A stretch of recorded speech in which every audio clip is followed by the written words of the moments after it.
What is outside of our control does not serve us. Taoism and Stoicism are two ancient philosophies that teach us the art of letting go through the pursuit of nature. The main difference between Taoism and Stoicism is how they define virtue and how virtue is the way to live happily. Taoism is an ancient Chinese philosophy which is said to be the way to heaven. If you follow the Tao, you are sure to live a good life. Taoism involves yin and yang, which is the idea that there must be two opposing forces to live fully. For example, dark and light, young and old, or good and bad. However, you must accept that there are both so-called good and bad parts to life, so you can experience life fully. You must also try not to avoid unwanted parts that are innate to the natural course of life, with a rational thinking. With the Tao, you must imagine yourself flowing through life like a river. There are calm moments as well as abrupt ones. However, the river remains the same because there is nothing the river can do to oppose forces acting upon it. Taoism also involves wu-wei, or non-action, which means to act with no rash thinking, essentially, think before you act. Wu-wei is the highest virtue when living in accordance with the Tao.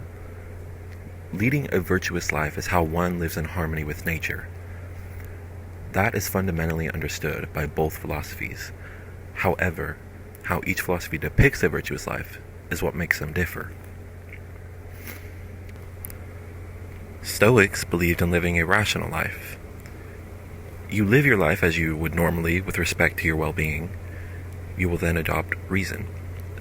After reason is learned, you will realize that it is not your actions that matter, but living harmoniously with nature. Rationality is the highest Stoic virtue, which leads to a happy life. The difference between these philosophies lies in the separate ideas of virtue. Stoicism being the ability to control oneself and their actions, and Taoism being the ability to allow things to move how they would normally with no interruptions. These two can be relevant today with how most people, especially teenagers, are always connected to the internet and disconnected from reality. Both philosophies can teach people how to not worry about outside views and ground themselves. These two philosophies remind me of the famous saying, "Que sera, sera." What will be, will be. Because we need to let things happen naturally in order to experience them correctly. And that is what Taoism and Stoicism are about.